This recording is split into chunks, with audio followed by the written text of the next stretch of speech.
Okay, so here we are. You finished assignment 10. We thought you'd never get here, but we're here. How many people managed to get their robot to chase at least 2 light sources? Okay, at least 3? A couple people? All 4? Well done. Okay, it is possible. It is possible. Any questions about assignment 10 before we switch over and start talking about final project? Okay, I just want to talk briefly about the final project. We talked about this already when the grad students started in on final project, but just as a reminder for the undergraduates, between now and the exam period, you're going to be submitting 4 weekly reports Monday night. So there are 4 Mondays left before the end of the semester, and the weekly report, as the name implies, is giving us a report on what you've been up to over the past week. The first one, which is due next Monday, is pretty straightforward. We just want a paragraph or 2 of what you're planning to do. So you're all experts on PyroSim now. You hopefully have a good feel for what's possible, what's not. As you're thinking about some ideas, you might create sketches in PyroSim. Just try a few things out, sort of see what works, what doesn't. What we're looking for in Weekly Report 1, again, is that you pick something that's of reasonable complexity, given the fact that you have about a month left. And in the final report document, here's a list of some projects from previous years to give you an idea of sort of the level of complexity we're looking for. And then to take that idea and break that down into 4 bite-sized chunks, or actually, 3 bite-sized chunks that you'll be doing in the 2nd, 3rd, and 4th week. So this week you're thinking about what's possible, and obviously you can start in on that, take your project and break it down into 3 bite-sized chunks. And then weekly reports 2 through 4, each of those 3 reports will start with, as you'll recall, I mentioned that I would try and accomplish this week, and here's a couple of images or a video demonstrating that I did. Or, as you'll recall, my plan was to do this week, but I tried X and it didn't work, so I've modified it into Y, and here are a few images and video demonstrating Y. Pretty straightforward, right? Okay. The eve of the exam period, which is Monday, May 6th, you'll be submitting a written report summarizing your entire project, and you'll also be submitting a short YouTube video, which we'll talk about when we get closer to it. During the final exam period, you're going to come up to the front. We're going to have a giant YouTube playlist with everybody's videos stitched into it. When your video starts, you'll come up and present your final project with your video, and then when your video ends, you'll sit back down and the next person comes up, and we'll get through all 60 or so videos in the 3 hours that we have for the final exam period. We'll talk more about how that works when we get closer to the date. Any questions about the final project? Okay, so obviously assignment 10 is challenging, and it's not the end, but it's the end of the beginning. So now you can take the code base that you have and alter it in different ways. Depending on the final project that you pick, you may be altering your robot, you may be altering the robot's environment, you may be altering the robot's neural network, you may be altering the fitness function, you may be altering the evolutionary algorithm, or some subset or all of those elements. As you do, the PyroSim documentation will be your best friend. Again, it's not ideal, it's not comprehensive, but I think most of what you'll be interested in is covered in the documentation. One thing to pay attention to that we haven't talked very much before is about collision groups in PyroSim. For those of you that are doing swarm robotics or creating a relatively complex environment, collision groups are going to be very important. So let's spend a little bit of time talking about collision groups. We mentioned this briefly when we talked about physics engines toward the beginning of the semester, and the idea is that you have now a whole bunch of individual bodies in your physics engine, and some subsets of those bodies should collide with one another, and some subsets of those objects should not. Regardless of the robotic simulation that you're creating, there is clearly a subset of objects that should not interpenetrate with one another, and what are those objects? Like ligaments. The ligaments are the parts of the robot the parts of the robot itself. So if you take two objects and you start the simulation during which they're overlapping and you create a joint between them, the joint is going to try and push them apart or rotate them. The physics engine is going to try and push those parts apart because they're in collision with one another. The joint is going to try and pull those objects back together again. Collision detection and resolution is going to push them apart. The joint is going to say, no, I want these objects to be connected, and those opposing forces are going to increase and increase in volume until your simulation explodes. So any objects that are connected by a joint are obvious, those collisions are ignored.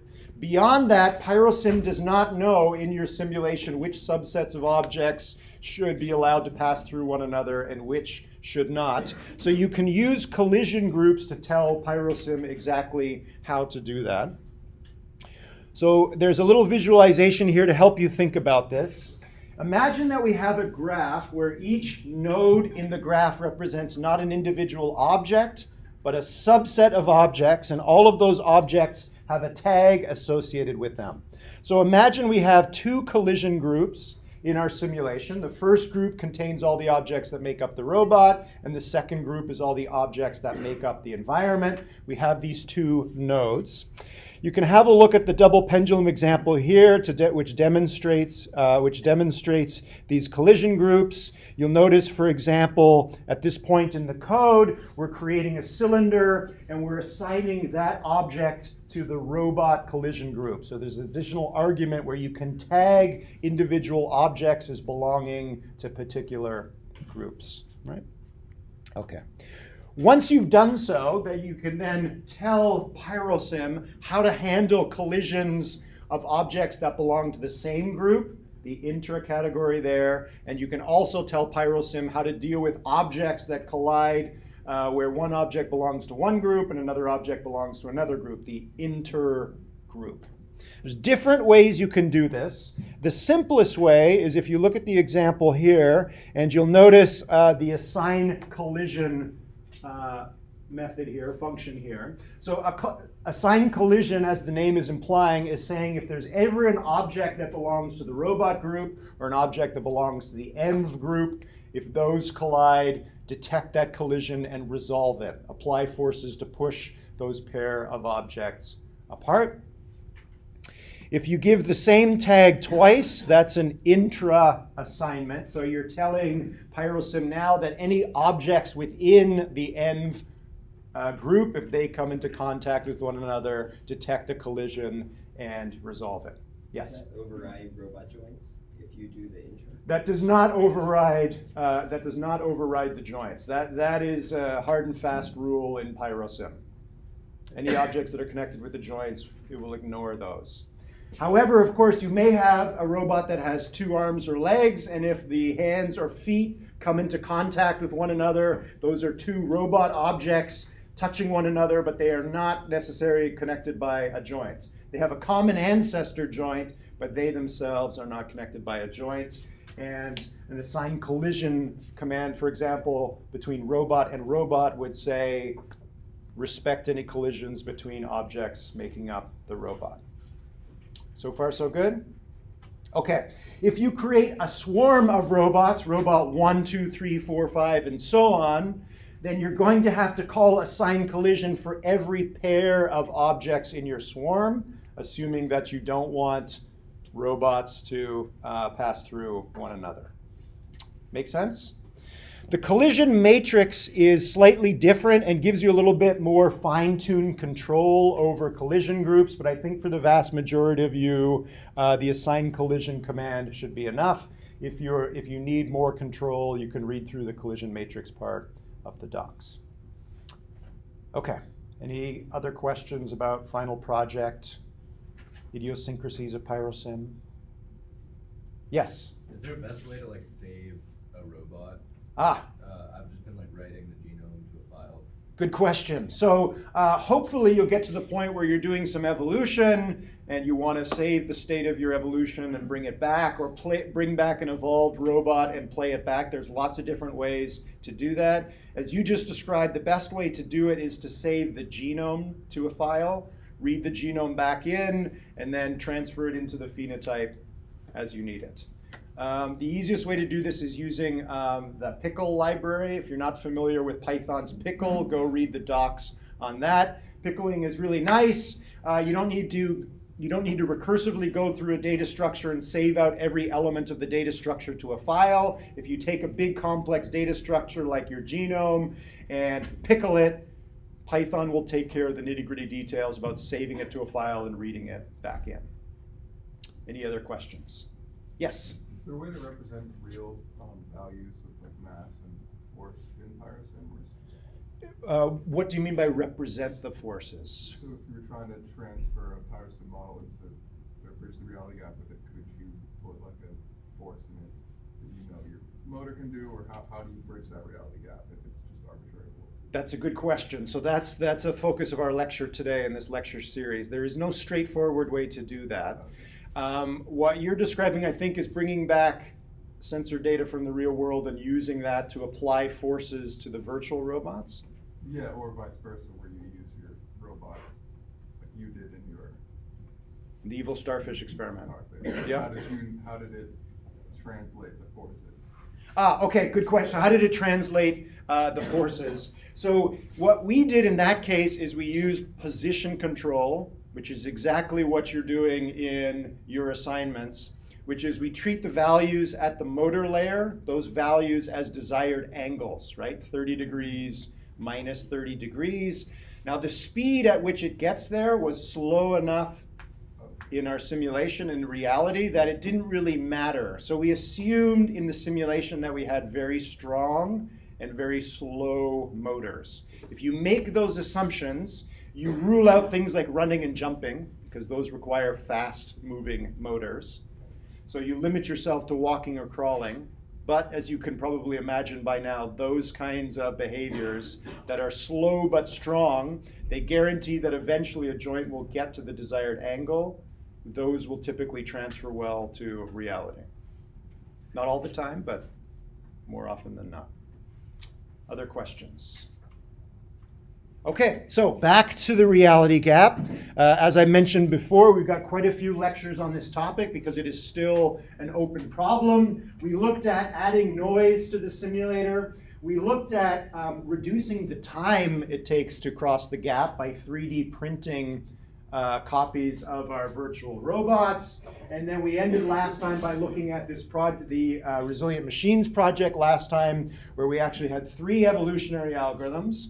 One, which is familiar, we used a simulator to evolve controllers in the simulator and transfer the controllers to reality. The second evolutionary algorithm was evolving the physics engine itself. In essence, the evolution was tuning up the performance of the simulation given experiences from reality. And the third evolutionary algorithm was searching for actions for the physical robot to perform next, where those actions are most likely to extract the most new information from the world. Today, we're going to look at a relatively recent attempt, which is the Transferability Project. The idea in the Transferability Project is, in an evolutionary robotics experiment, we're usually evolving some fitness function like locomotion or object manipulation. Could we actually put transferability into the fitness function itself? Right? Typically, our fitness function boils down to a number, how far the robot travels, how high it lifts an object off the ground. How about a number that says how well a given simulated robot transferred from simulation to reality? If we put it in the fitness function, that means evolution has some sort of control over it. Maybe we could evolve increasingly transferable designs. That's the idea. But embedded in the idea is another problem, not the reality gap problem now, but how exactly would we define transferability, right? We'll come back to that in a moment. Before we do, let's assume that we do have some way of measuring transferability. So we're going to formulate two fitness objectives. The first one is the same as always, desired behavior, locomotion, object manipulation. We're going to try and maximize that term, distance traveled, height of the grasped object, and so on. And the second one is going to try and maximize similarity between the behavior we saw in simulation and the behavior we see in reality when we transfer a given controller from simulation to reality. We got these two numbers we want to try and maximize. As you saw in the phototaxis task, there are different ways that we could combine those two numbers together.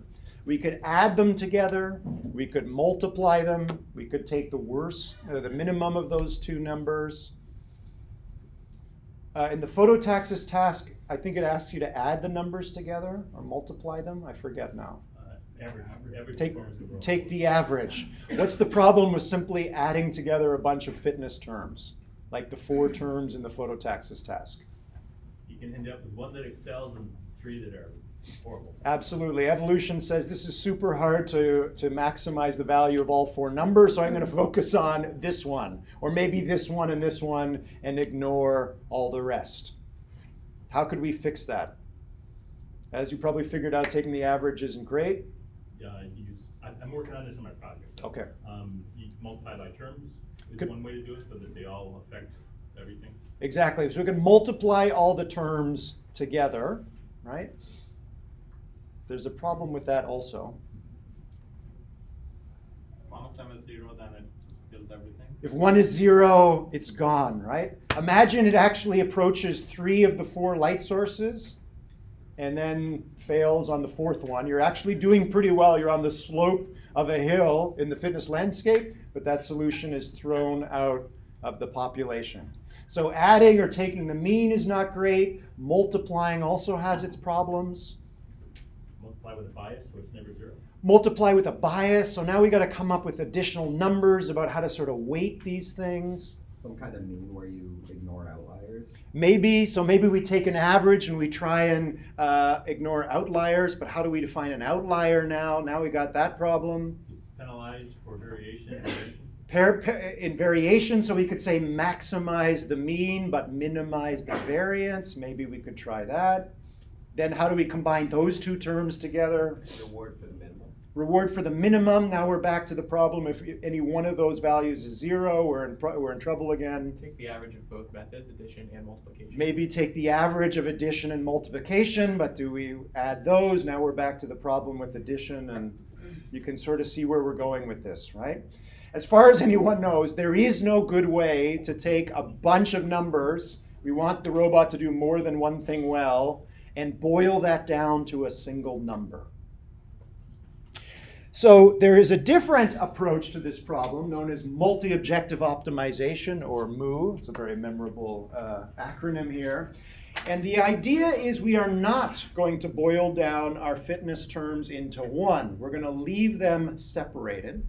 There are different ways to do multi-objective optimization. Different versions of these are sort of state-of-the-art at the moment in terms of evolutionary optimization and sometimes in machine learning. So for those of you that are frustrated with the genetic algorithm or parallel hill climber, if you want, you can replace those evolutionary algorithms with MOO, which I'm going to describe now. In our case, we have these two objectives. We have behavior, which we're trying to maximize, and we also have transferability, which we're also trying to maximize. We have a population of controllers, and assuming that we can measure the behavior value and the transferability value for each of those controllers, and I haven't yet talked about how we measure transferability. We'll talk about that in a moment. If we could measure each of these numbers, we could associate the pair of numbers with each controllers, which gives us a geometric interpretation of our population. We can place each point at the position defined by those two numbers. So the horizontal position of a point is its amount of transferability, and the vertical position of the point is the amount of behavior. Okay, in this cartoon example here with a dozen or so points, which ones are doing better than others? We now, from our mu algorithm, we've evaluated all of the controllers. We now need to determine which ones are going to die and which are going to produce offspring. Those which are farthest from the origin. Those which are furthest from the origin are doing better than ones that are closest to the origin, right? We're looking to push points up and to the right. We want high transferability and good behavior. So how could we do this? How could we decide which ones die and which ones don't? We could do it probabilistically. The closer you are to the origin, the more likely you are to die. Could do that. Pareto front. Compute the Pareto front. So in multi-objective optimization, we can visit each point in the population and assign to it a binary value, which is whether it's dominated or non-dominated. So as you can see in the little cartoon here, we have our non-dominated front of solutions, the black dots, and they are dominating or covering the dominated solutions, which are shown in white. How do we determine whether any given point is dominated or not? We do that by visiting each point in turn. Like, for example, let's visit this point here. And we then query the other n-1 points in the population. And we ask the question, for this given solution here, is there any other solution, T, in the population that is better at everything compared to S? Or more specifically, if for all the objectives, the value of objective I for the solution T is greater than or equal to the value of the same objective for solution S. So here's solution S. Here's another solution T, which is further to the right. So this solution T has higher transferability. And this solution T here is higher than solution S, indicating that it has better behavior. So solution T dominates solution S. So we found at least one other individual that dominates solution S. So we tag it as dominated and move on to the next point. And let's move on to this point. This point is also dominated by this point. So we tag it as dominated and we continue. These 6 here become dominated. Let's visit this solution now. So now this solution is solution S.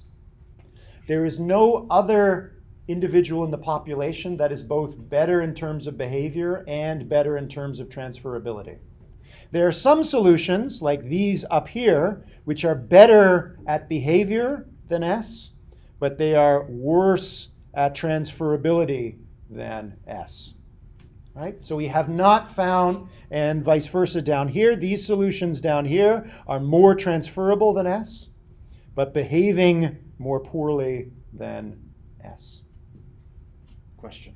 And this can be used in a multi-dimensional space, right? Exactly. So as usual, we're doing this in 2 dimensions because I can't draw very well in 3 and above. You can take your phototaxis task, take the 4 values in the 4 environments, and create a 4-dimensional space. What is the dimension of the Pareto front in that 4-dimensional space?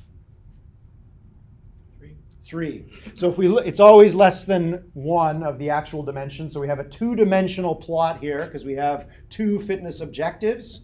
And when we compute all of our non-dominated solutions, we get a 1-dimensional line snaking through the space that covers all the dominated solutions.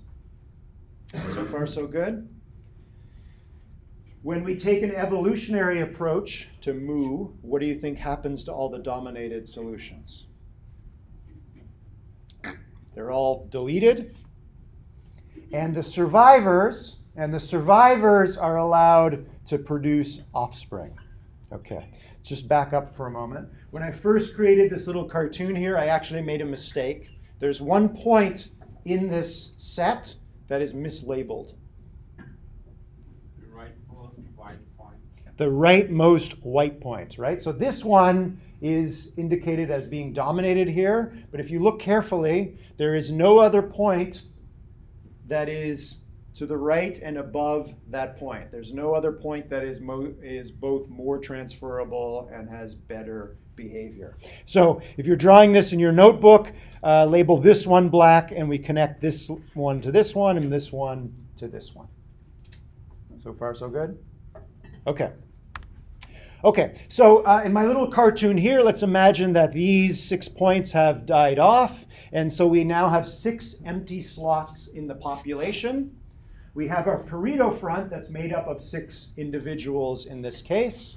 We pick one of these 6 individuals at random and allow it to produce an offspring to fill one of the 6 empty slots. We have 5 empty slots left. We pick another one of the 6 individuals on the Pareto front, allow it to produce an offspring, and we continue until we fill those 6 empty slots. Compute the transferability and behavior of each of those 6 new points and recompute the front. In my example here, I've just added 1 here. This is the child of this parent. What's going to happen at the next generation? Child will dominate the parent. Exactly. The child actually ends up dominating the parent, and the front changes in the following way. Okay, if you now run this evolutionary multi-objective optimization in your head, what is going to happen in this population as the generations elapse? The front will move away from the origin, both X and Y. Exactly. So this line will start to bulge up and to the right and move up and away from the origin. One of the nice things about multi-objective optimization is we have not had to introduce an additional parameter describing how many individuals survive, how many die. If we were going to kill off individuals probabilistically from how far they are from the origin, we'd have to come up with some parameter that would weight that probability. It's a very simple and elegant solution. And we don't lose any individuals to the problems we got from taking the mean or multiplication or the min. What is your algorithm for recalculating the front, and what complexity does it run in? So it looks like it could get pretty.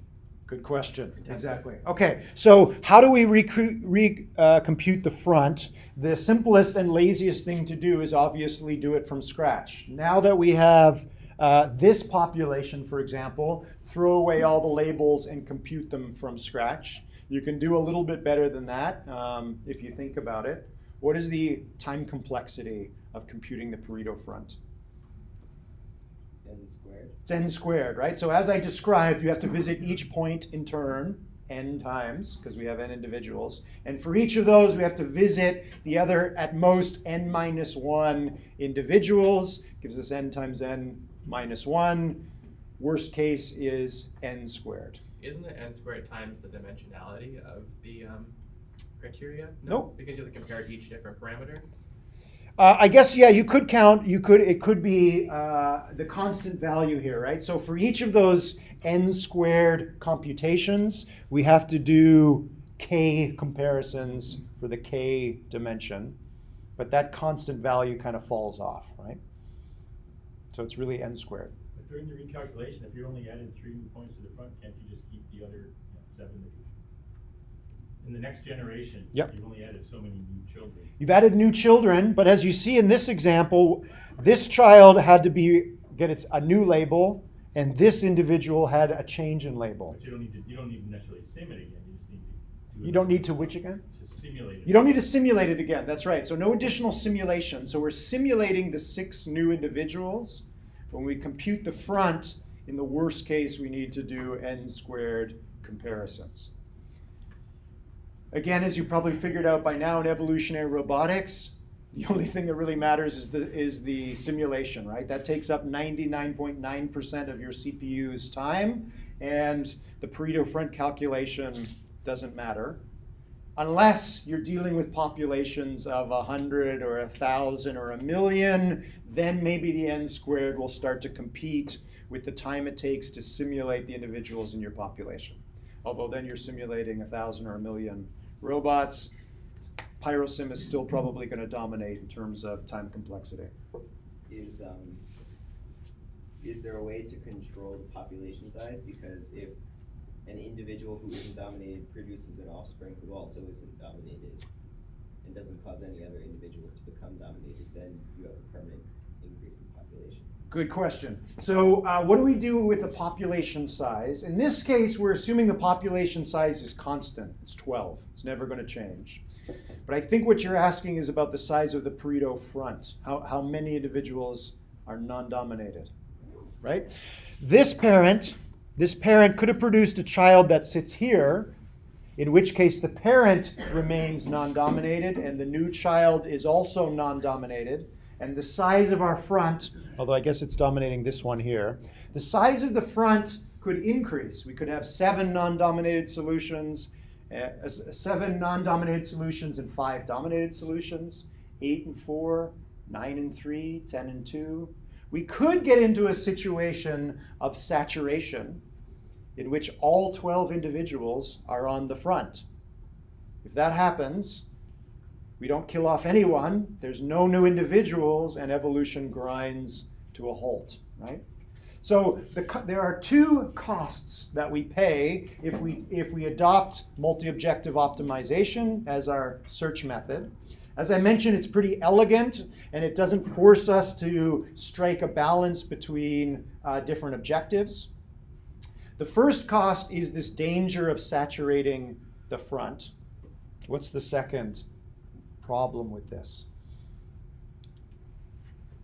I could see a case where there's only one that dominates all of them, which will kill all the diversity in your... You can get into a situation where there's only one non-dominated solution and 11 dominated solutions, but what do you think happens at the next generation? It kills the diversity, but mutation might allow that to happen. So you killed off 11, and now that one non-dominated solution has 11 new competitors at the next generation. So usually, not always, that situation balances itself out. Yes?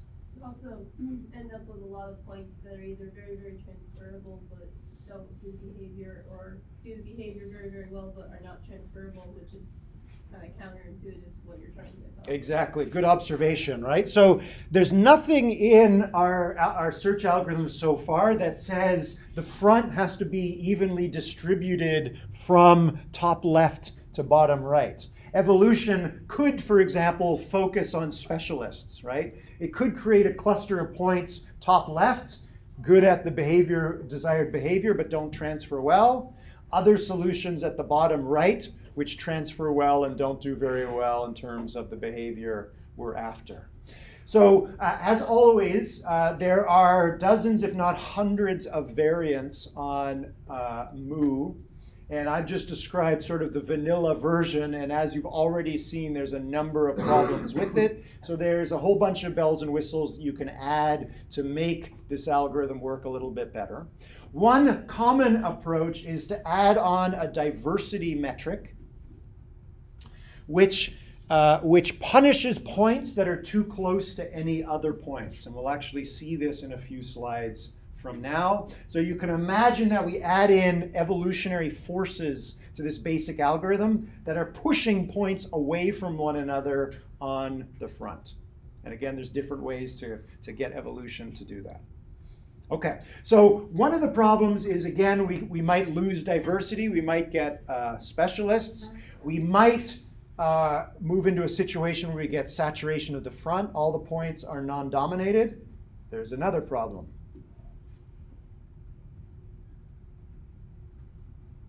Give me the best robot from this population. What's the best? Or give me the optimal one that you found so far. It depends on what you want to do with it. It depends on what you want to do with it, right? So we don't have any one best individual in the population anymore. We have a choice of 6, and it depends on what you're after for which you might choose. So each of these 6 individuals strikes a different balance between these different objectives. So we're giving something up by adopting this approach, which is that we no longer have an optimal or best solution. We have a set of Pareto optimal solutions. So far, so good? Okay, let's come back and revisit the saturation issue, and then we'll move on to transferability. You can get to a situation where the front saturates, like we just described. What's an easy way to deal with that? If we want to sort of minimize the chances that we'll get saturation.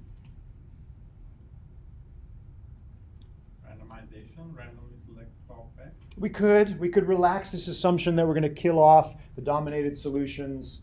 Randomly add new individuals. Randomly add new individuals. Could increase the population size. Nobody said it had to be 12. Right? If we have a larger population, it's probably less likely that everyone's going to end up on the front. But now it's going to take longer. We've got to evaluate a larger population. Let's do a thought experiment. Let's imagine you did quote-unquote multi-objective optimization, but we only have one objective. Forget transferability for a moment. Let's assume, like we've done in most of the course, we're just optimizing one number, locomotion. How many, if you then take your population and compute those that are dominated and non-dominated, how many dominated solutions are we going to have? We just have one objective. 11 dominated solutions and only one non-dominated solutions. There can only be one that's not dominated by anyone else, right? As you see in the little cartoon here, when we go to two objectives, at least in this cartoon, we got about half and half. What can you tell me about a multi-objective optimization situation in which there are three objectives? So the Pareto front is now going to be a two-dimensional surface. What do you think the ratio is between dominated and non-dominated solutions? A little tricky to think about. It would keep increasing in favor of saturating the Pareto front. Exactly. It's so sparse that everything would become dominating. Exactly. So as we add more and more objectives, it's easier and easier for saturation to occur. And the easiest way to see this is to go back again. If we go to one objective, if you have a population of 100, 99 are dominated and only one is non-dominated. The non-dominated individuals are a small minority of the total population. When you go to two objectives, depending on the size of your population, it's about 50-50. When you go to three objectives, the majority of the individuals are non-dominated. If there are a large number of objectives, it's very unlikely that there's going to be another individual that's better than you at all the other objectives that exist. The other thing that's interesting about this, and you can run little simulations to play around with this, is that ratio becomes unfavorable really fast, more quickly than you might imagine. This is known in machine learning as the curse of dimensionality. Multi-objective optimization works lovely for two objectives, pretty well for three, basically grinds to a halt for four objectives. You can try it with your phototaxis task. If you create a population of 10,000 or 100,000, you might be able to deal with a four-dimensional Pareto space. Doesn't work too well. Okay, that's another open problem in machine learning, how to deal with many objective optimization, more than three. All right, it's just a bit of a digression. Let's come back to transferability. Okay, as I mentioned, we haven't defined what transferability is yet. We're going to do that in a moment. From the paper that we're talking about today, here's a plot of actual data.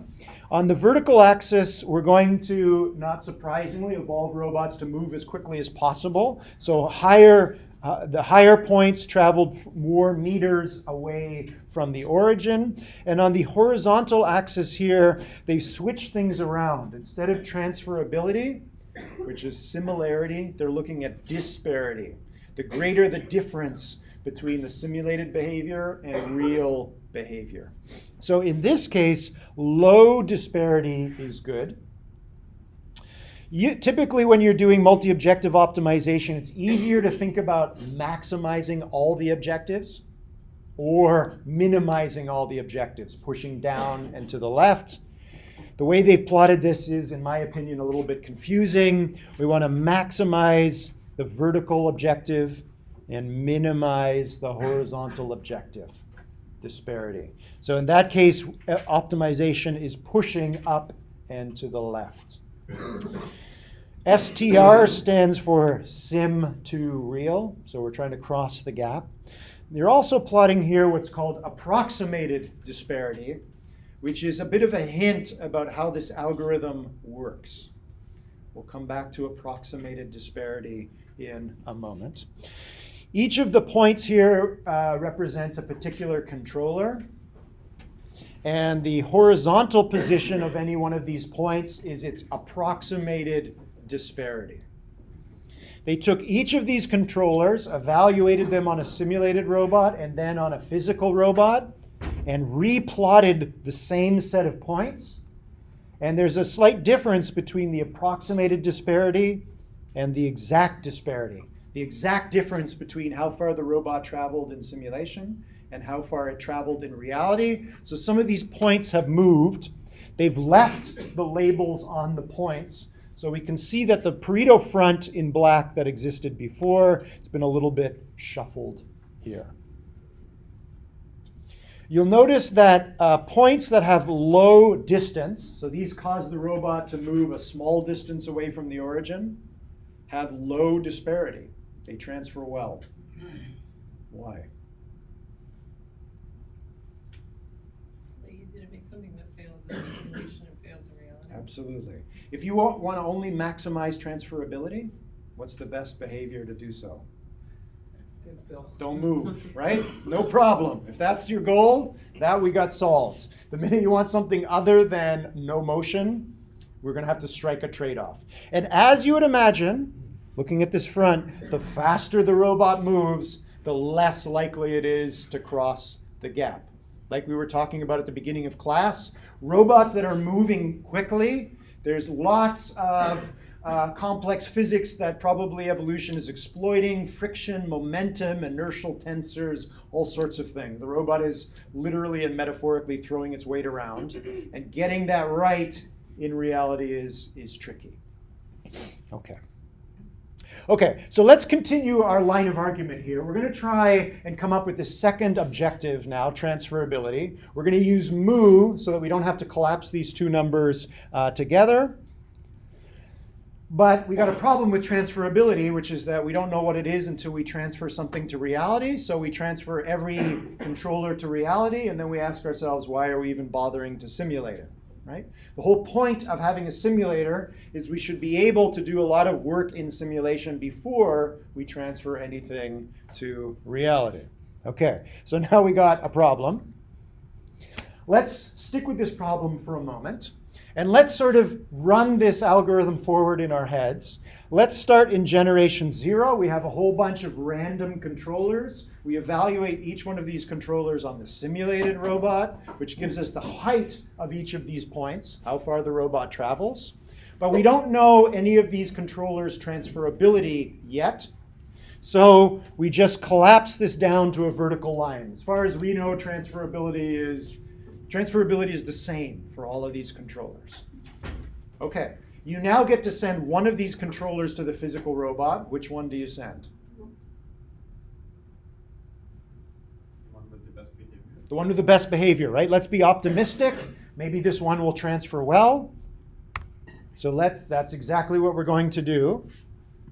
Here is the best controller from the beginning of this evolutionary run on the author's simulated robot here. Transfer it to reality. Oops.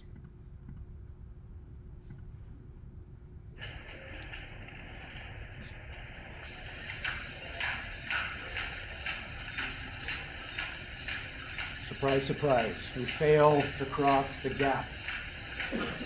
Why? What is it about this behavior?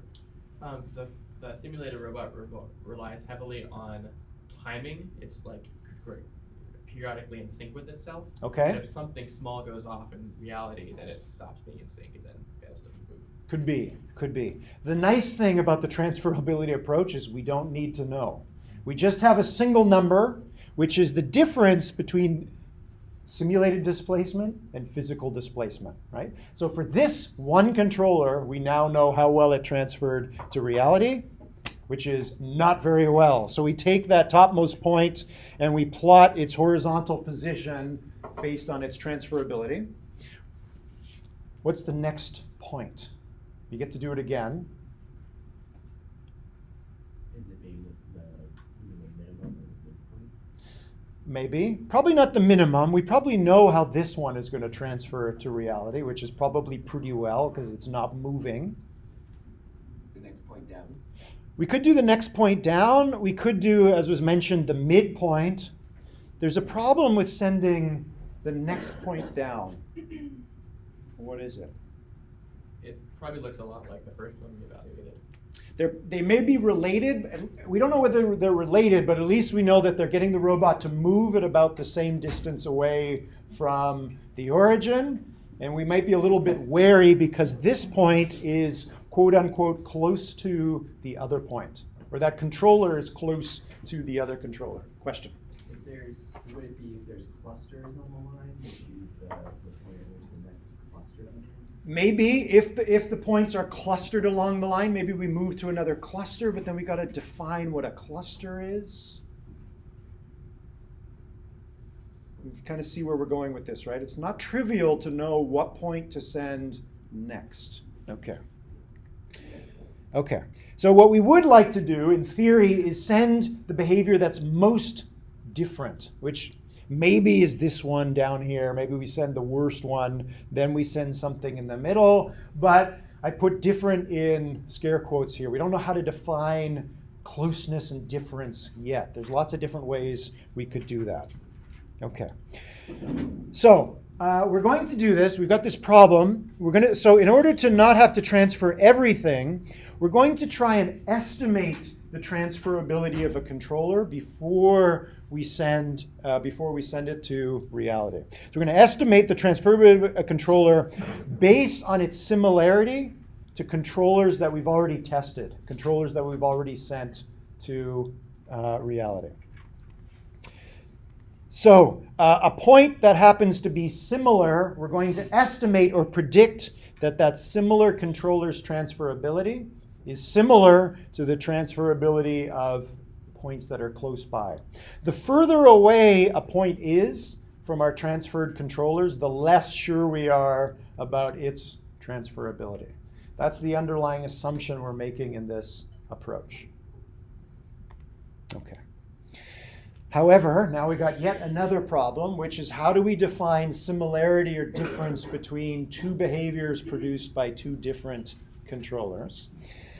The way they solve this in this work is to create a distance measure between any two behaviors by creating a vector for each behavior, and each element in that vector describes a feature of that behavior.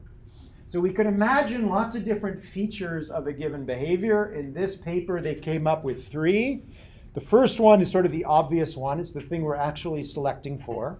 How far does the robot move from the origin? So for every controller and every behavior produced by that controller, we can obviously measure its distance traveled. We could measure, for example, the mean height of the robot as it's moving, which sort of boils down to one number, some sort of rough description of how it's moving. And then finally, the third feature is the final orientation of the robot. So which way is it pointing when it stops moving? If you remember from the Evil Starfish project last week, one of the controllers caused the robot to sort of walk in a semicircle, and at the end of walking, it was pointing back in the direction from which it had come.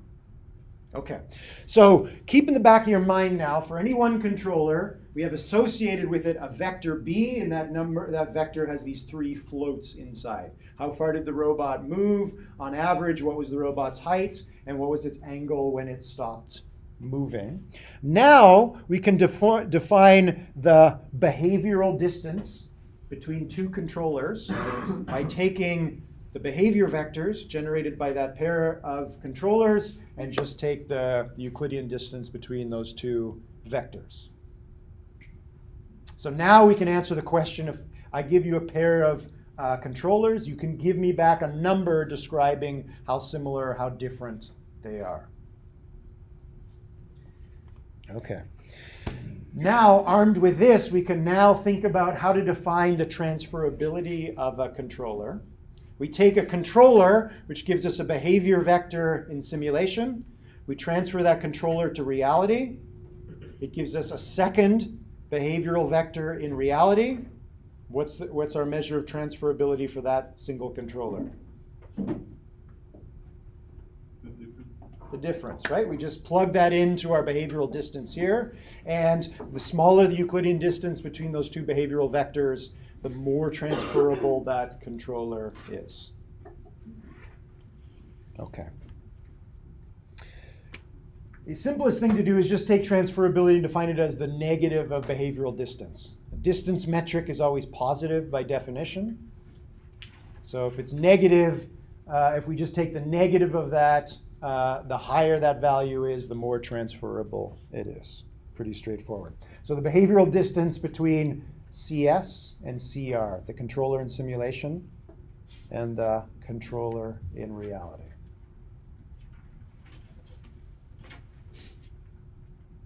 Okay. So we still have one piece missing, which is, I'm just going to back up for a moment. How do we actually estimate the transferability of a controller that we haven't sent across the gap yet? It's going to be a function of how close that controller is to another controller that has gone across the gap. And we're going to say the transferability of that similar controller is similar to the transferability of a transferred controller, but how exactly are we going to do that?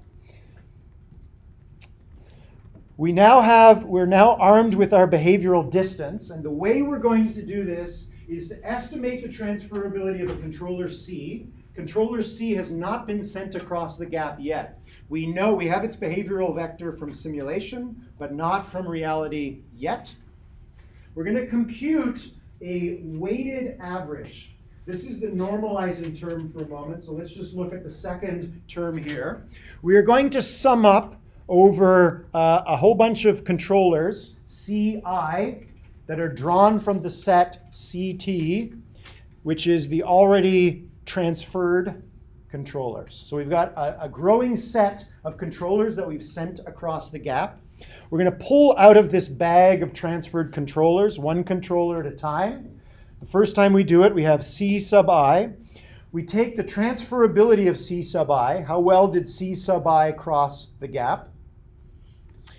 We divide by the behavioral distance between C sub I in simulation and C in simulation. Why are we dividing by the behavioral distance between C, the one we're trying to estimate transferability for, and one that we've already sent across the gap?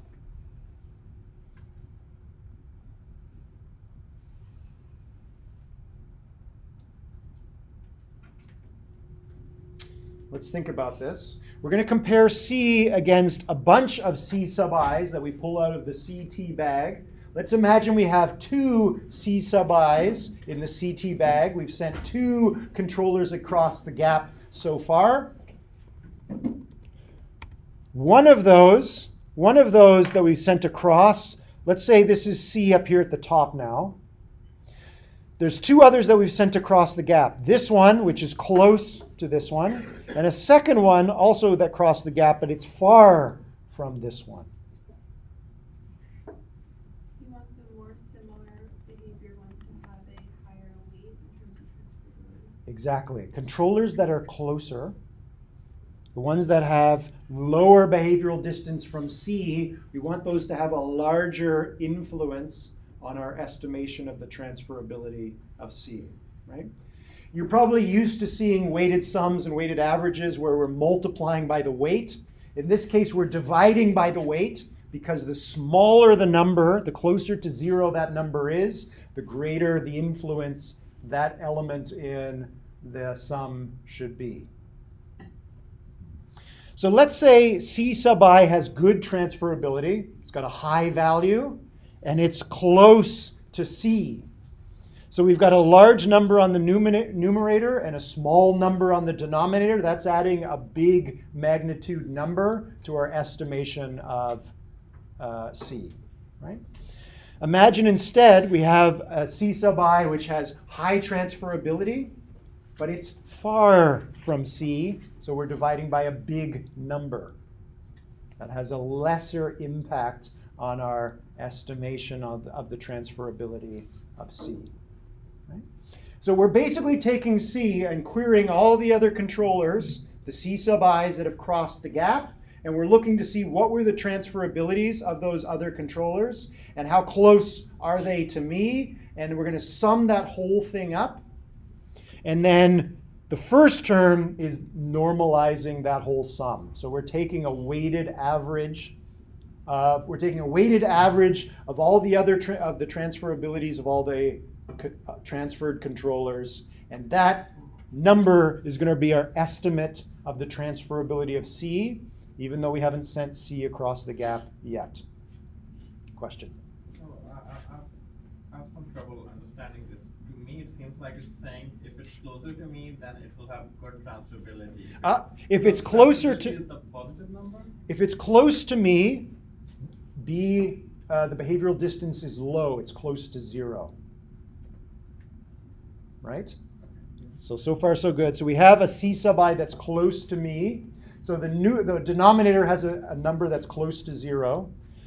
And if C sub I, if it transferred well to reality, the value of transferability is high magnitude. It's a large number. Right? So that ratio is going to have high magnitude. It's going to have a big impact on the estimate, right? If something is close, the denominator's value is close to 0, and transferability is a very low number. It's close to 0. So that has small influence on this. Are you ever going to estimate that it would have a higher transferability than the controllers around it? Good question. Do we ever come up with an estimated transferability that's higher than anything we've sent across the gap? Taking an average of things, what can you tell me about the average compared to all the elements that are in that set? Less than, right? Or at least equal to if the elements are all the same. So to answer your question, the answer is no. We never come up with an estimated transferability that's higher than anything we've sent across the gap, which kind of makes sense, right? We want to be very conservative in crossing the gap. We send something across, whatever the best thing is we've sent across so far, that's maybe the best we'll ever do. Or that's going to be our estimate. Yeah, good question. Yes? Those two terms are multiplied together, right? Is that what that bar is in the middle? That's a multiply, that's right. So again, this is a little confusing to the way you've usually seen weighted sums written, right? Usually it's weight times the element in the set divided by the total set of weights. In this case, we're just inverting it because things that are closer to 0 have greater weight. You could probably rewrite this in a way that might look a little more familiar. All comes out to the same thing. So far, so good? Okay. Okay, so we now have a way to estimate the transferability of anything in the population, but we still don't know which one to send across the gap next. What do you suggest? The one with the highest distance from all the ones that you've tried so far. Right. So we have a whole bunch of controllers that we've sent across the gap so far, and we have a way to measure the distance between controllers now. So we can compute now for all the controllers in the population. We're evolving these controllers. We have a whole bunch that we haven't sent across the gap yet. For each of those controllers, we can compute how close each controller C is to all the controllers we've sent across the gap so far. So we take C, and again, we pull out of our bag CT, all the C sub i's, compute the behavioral distance between C and C sub I, and in this case, we're looking for the minimum. I'm C, and you're all C sub i's, you're all controllers that have been sent across the gap, and I'm looking to see the C sub I that's closest to me, right? We do that for one C in the population. So the distance between myself and Everest is whatever it is. There's some other C here. We compute its closest neighbor from the set CT. And we compute the closest neighbor for all of the C's in the population. So now every C in the population has a diversity number associated with it. What does a diversity number of 0 indicate for that C?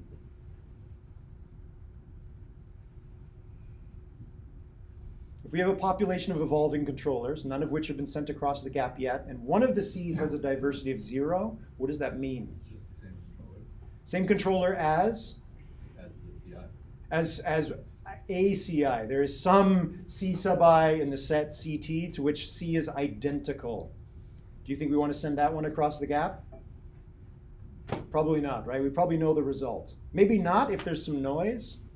Wouldn't that just mean that, I mean, they're not necessarily the same controller, it's just that their behavior is the same. Good point. The controller may not be the same. Remember that our distance measure is not between genotypes. We're not taking the vector of synaptic weights in controller 1 and the vector of synaptic weights in controller 2 and taking the Euclidean distance between those. That would be genotypic similarity. We're doing phenotypic similarity. We're measuring the differences in behaviors between these two. There's an interesting debate that's been going on in the literature for a long time, which is which of the two is better? Something you can. How good you pick your phenotype. Depends on how good you pick your phenotypes, right? So they pick these 3 features. Are those good descriptors? Who knows, right? Hard to say. There's a little bit of subjectivity in there. That's true. Okay, so we have our population, and for each individual in the population, we've computed a diversity for every individual in that population. Which one do we send across the gap next?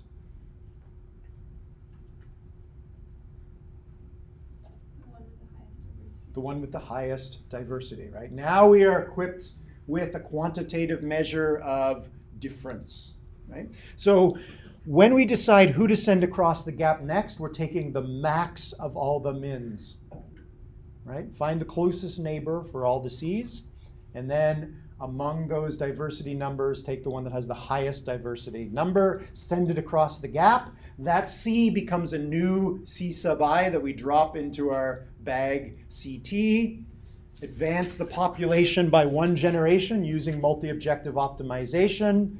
Compute the dominated, non-dominated individuals, throw away the dominated solutions, make randomly modified copies of the non-dominated solutions until we fill the population, compute the diversity for all the new C sub I's, send that one across the gap, and off we go. I still don't see how this equation will keep the controller with the lowest behavior value from being evaluated next. It will be. Unfortunately, if you sort of play this game in your head, we'll send the one at the top across first, and most likely the one that doesn't move is going to get sent across the gap next. Okay, fine. We might have wasted one transferal, but you're pretty sure that none of the other very slow-moving controllers is going to be sent at the next time. Yeah?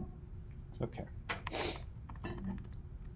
Okay, so just as a reminder, here's the controller that was first sent across the gap, which did not transfer very well.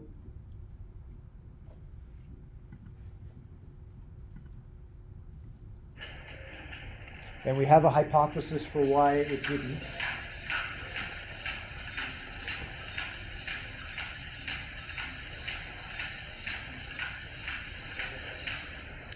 And here's the last controller that was sent across the gap.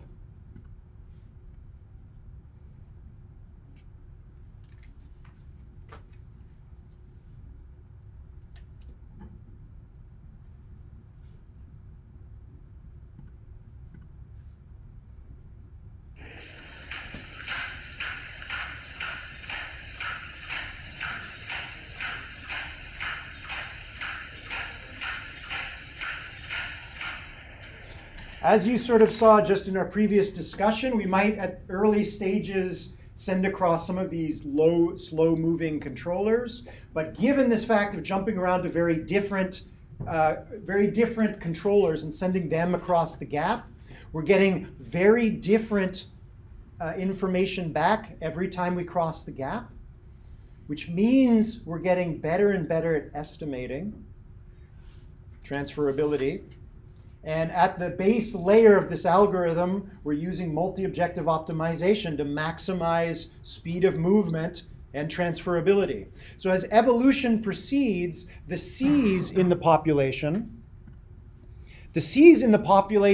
have high displacement in simulation and have high estimated transferability, right? So we're still looking for different C's to send across, but they're getting better and better at crossing the gap because our estimate of crossing the gap is getting better, and mu is giving us controllers that have high estimated STR, sim to real.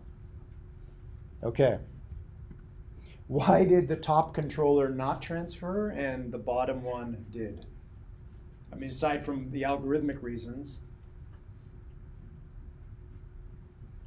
I think that the bottom controller relied less on the periodic nature of its gate. Maybe? It might have had more space between each different side moving or something. Possibly. I should really find a way to play both of them at the same time. We're playing spot the difference here. Is it friction? Friction, maybe. Friction how? How does friction help the one at the bottom and hurt the one at the top? So friction is maybe turned down on the one on the bottom?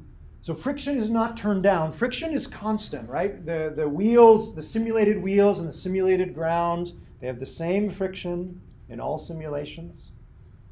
Yep. What do I do in the second one, in the back? Kind of just seems like they're kind of, put more effort in, like pushing the robots forward more. Maybe. So maybe they're exploiting friction better in a way that we can capture in this estimated transferability number. The body in the second one moves towards where it's going eventually, as compared to the first one where the body it seems like it's just facing out of the screen towards. Facing out of the screen more? Maybe.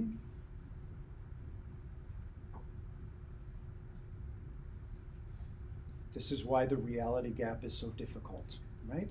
It is very difficult for a human observer to observe controllers that cross the gap and those that don't, and be able to come up with distinguishing features. Robots that do X will cross the gap, and robots that do not do X will not cross the gap, right? I've been showing this video for, I don't know how old is this paper, 9 years now? I've seen this video 100 times. I don't know the reason why. It's very, very difficult to tell. It's a very non-intuitive problem, which are exactly the kinds of problems we want to turn over to an evolutionary algorithm. Could the second one be taking advantage of physical properties that are more accurately represented in the simulation? That's a good statement. That we can be probably pretty sure of, right? Evolution is always exploiting something. So it's exploiting aspects of the simulator here which have a better one-to-one correspondence with the situation in reality. What those features are, that's hard to say. Sim 1?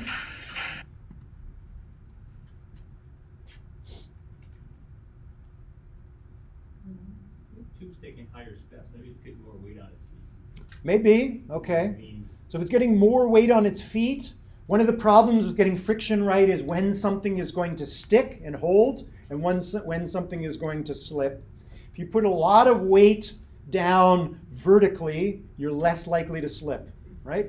If you're walking on ice, that's exactly what you're doing. You're trying to make sure that the force you exert with your foot is hard straight down. You definitely don't want forces going diagonally or down you go, right? So if you're not quite sure in the simulation about when something is going to stick and when something is going to slip, then basically walk with very vertical movement and try not to push too much in forward or back. Maybe that's what's going on in the second controller compared to the first, but again, who knows?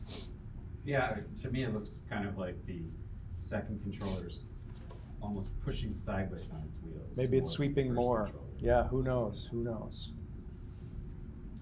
If we decided to cross the reality gap into an environment that was a little bit different from this particular floor, would it just change everything? Good question, right? So what happens if we pick up this robot and take it off the linoleum and go and put it on ice or carpet? What do you think would happen to our bag of CT controllers?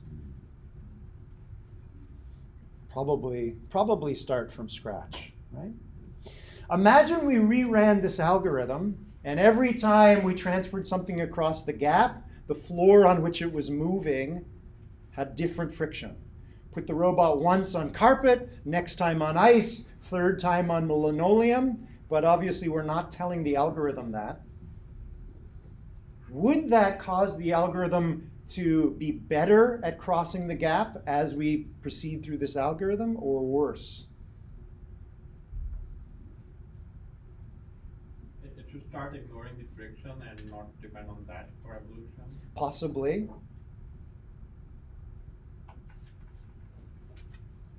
Interesting, right? So, as I mentioned, the reality gap is an open problem. There are different algorithms which we're looking at crossing the gap. The bigger question, of course, is we want to cross the gap not into one specific reality, but into as broad a set of physical experiences as possible. Some of these algorithms might actually benefit from the same robot being placed in different environments, and some may have a harder time because there's a moving target. If you're interested in this specific topic, go back now and think about the 2 or 3 algorithms we've seen so far and see if you can think about which would transfer better than others. Next time, we will look at 2 more recent attempts to cross the gap, and then we'll move on to questions about scaling evolutionary robotics up from where we are now. Okay, I think we'll stop there for today. You have a quiz due tonight. Think about your final project and tell us what you have in mind next Monday night. We'll see you Thursday.